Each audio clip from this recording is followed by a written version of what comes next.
Eloise Marn had always been drawn to abandoned spaces, the forgotten, the lonely, the overlooked. As an urban planner, she liked to say it was because neglected structures whispered truths that new construction tried too hard to hide.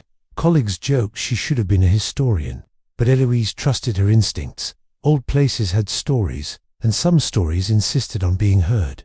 So when her department assigned her to survey Greyson Hollow, a village swallowed by forest 20 years ago, after the last residents relocated, Eloise accepted immediately. She was technically supposed to map structural hazards and evaluate whether anything was salvageable. But deep down, she just wanted to stand where the world had once moved. Listen. Greyson Hollow lay 3 hours from the nearest paved road. My GPS struggled, stuttering in its electronic monotone, recalculating. Turn left again. Finally, it blinked out entirely, leaving me alone with the barren autumn woods and the gravel path that wound between them like a spine. By the time I arrived, daylight was already thinning at the edge. The village sat in a basin of skeletal trees, the buildings sagging under decades of neglect. Portiers slumped, paint peeled in strips like shed skin. The air felt heavy, though there was no weather that explained its weight. I parked beside the remains of a rust-chewed sign. Greyson Hollow, welcome friends. Half the letters had eroded, the ones that remained seemed to leer. A breeze stirred the leaves. It made no sound at all. I paused, frowning. I checked my phone, no signal, as expected. I listened again. Still nothing. Not the rumble of macaque, not the chirp of insects, not the smallest rustle, just utter, saturating silence. I exhaled sharply just to hear my own breath. It sounded muffled, as if wrapped in cloth. It's fine, I murmured, more to break the quiet than to reassure myself. My plan was simple. Walk the main road, photograph structures, take notes, head back before dark. 12 buildings at most, an easy job. Yet as I passed the old market, a prickling sensation crawled along my spine. I turned. A house at the end of the lane stared back. 2 stories tall, its windows were black, but the door, unlike everything else, was freshly painted. Blue, a soft, impossible blue, gleaming like it had been painted yesterday. That made no sense. No paint could remain vivid after 20 years of exposure. I approached slowly. Grass crunched underfoot. But the sound died instantly, swallowed before it reached my ears. The blue door stood closed. There was no lock, only an iron handle worn smooth. My camera hung useless around my neck, forgotten. I wasn't planning on entering, but my hand reached for the handle anyway. The moment my fingers brushed the metal, a pressure wrapped around my skull-nut pain, but a density, as though a great hush had descended upon my very bones. I jerked back. The pressure vanished. Not today, I whispered. I took a photo of the house, made a quick note, and forced myself to walk away. Yet every few steps, I glanced back. The blue doors seemed to shine brighter each time I looked. I continued surveying. The village was small, but every structure bothered me. Not in obvious ways, no graffiti, no wildlife nests, no signs of human return. It was the absence that unsettled me. No leaves inside the buildings despite broken windows, no litter, no creeping vines, no signs of weather or time doing what they always did. It was as though Greyson Hollow were being maintained by something that didn't understand what maintenance really meant. My unease grew into a tight knot beneath my ribs. When I checked my watch, I saw less than 2 hours of daylight remained. I wasn't behind schedule, yet my instincts screamed that I should leave now. I turned toward my car. The path was longer than I remembered, much longer. I shouldn't have reached the welcome sign already, but the street stretched on, lined with houses I didn't recall passing. I walked faster. My steps remained soundless. The knot in my ribs cinched tighter. When I reached the end of the road at last, my car sat exactly where I left it. Relief washed over me. But as I approached, I saw the driver's side door was open. Wide open, swinging gently, although there was no wind to move it. I froze. I distinctly remembered locking it. "Hello?" My voice came out hoarse. The silence devoured it. I peered inside. The interior was undisturbed, except for one thing. My notebook lay on the passenger seat, open to a page I hadn't written on. Words covered it anyway. "We want you to stay." They were written in a thin, neat hand I didn't recognize. My breath turned shallow. I backed away slowly at first, then faster. My mind screamed at me to get in the car and drive, door still hanging open or not. But my body moved in the opposite direction, back into the village. Beneath my fear, something pulled me, a feeling both foreign and familiar, like a name I couldn't quite recall. By the time I realized where I was going, I was standing again before the house with the blue door. Dusk draped the village. The blue glowed softly, impossibly. My heartbeat thundered, though I couldn't hear it. Something within the house waited, patient, attentive. I reached for the door as though commanded. This time, when my hand closed around the iron handle, the pressure didn't resist. The door swung inward without a sound. Darkness breathed out to meet me. It wasn't cold. It wasn't warm. It simply was a presence, rather than an absence. "Hello?" I whispered.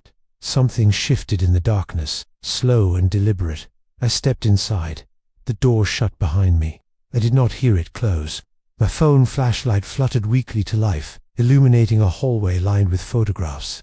I approached the nearest frame. My own face stared back at me. I staggered. It wasn't a recent photograph. I looked 60 and hair long, wearing the denim jacket I'd lost during a field trip decades ago. I moved to the next photo. I was 7, smiling the gap-toothed smile I'd forgotten I ever had. Another, 2-year-old Eloise sitting on a blanket in a park I didn't remember visiting. Another, a newborn, swaddled, unfamiliar yet undeniably me. Photos of an entire life, my life, from before I could form memories. My hand trembled as I reached the end of the hall. The last photo was blank. Not empty, blank, as if light had been swallowed before it could touch the paper. Text beneath it read, "You are not done." My breathing quickened.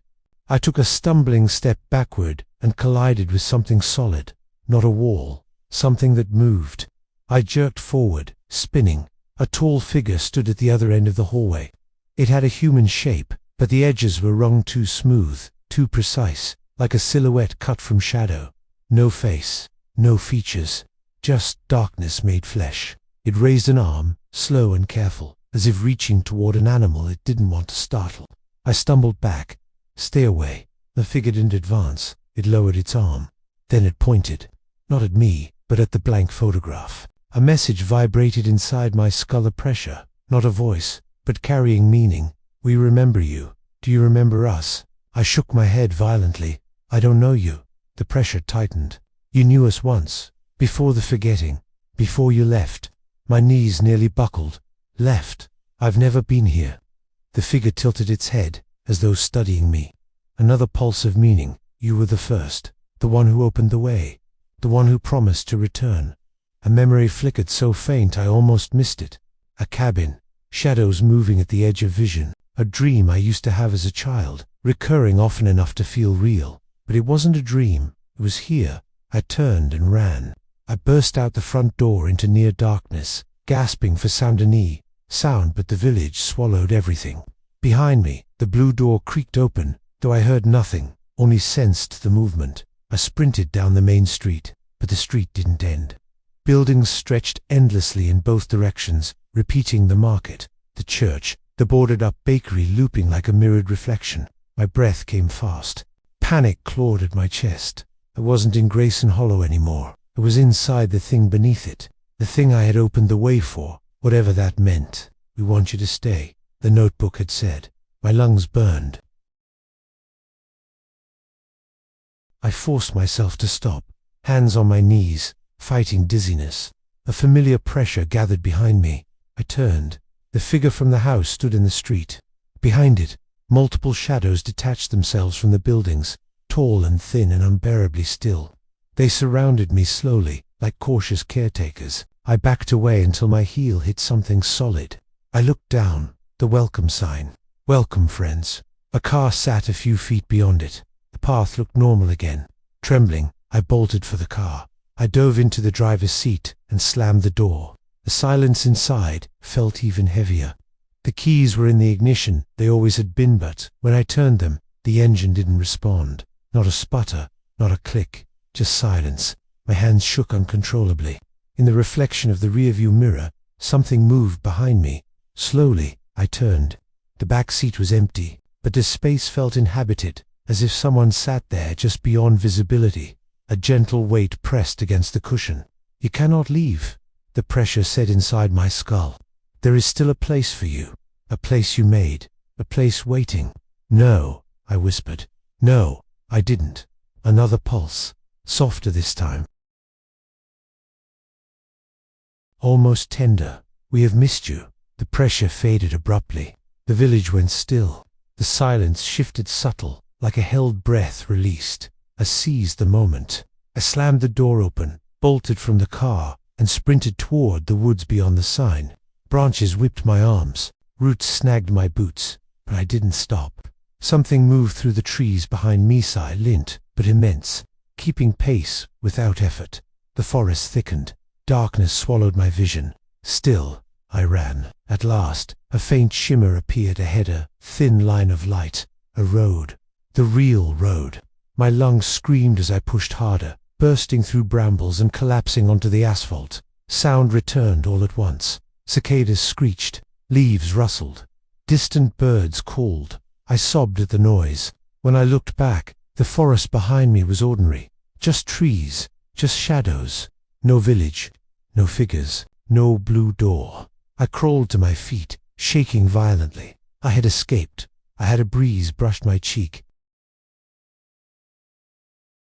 It carried no sound, just a familiar, crushing hush. I froze. Slowly, I lifted my hand to my cheek. Blue paint smeared across my skin. Soft, fresh. A whisper, not sound, but meaning, coiled inside my head. One last time. You left once, you left again. But the quiet place remembers, and it waits. The breeze stilled. The silence settled deep. And I realized I had never stopped running toward it. Had I chosen this place all along, or had it chosen me? If you want to hear more stories like this one, don't forget to subscribe and hit the bell icon so you're notified when we upload the next story. Thanks for watching.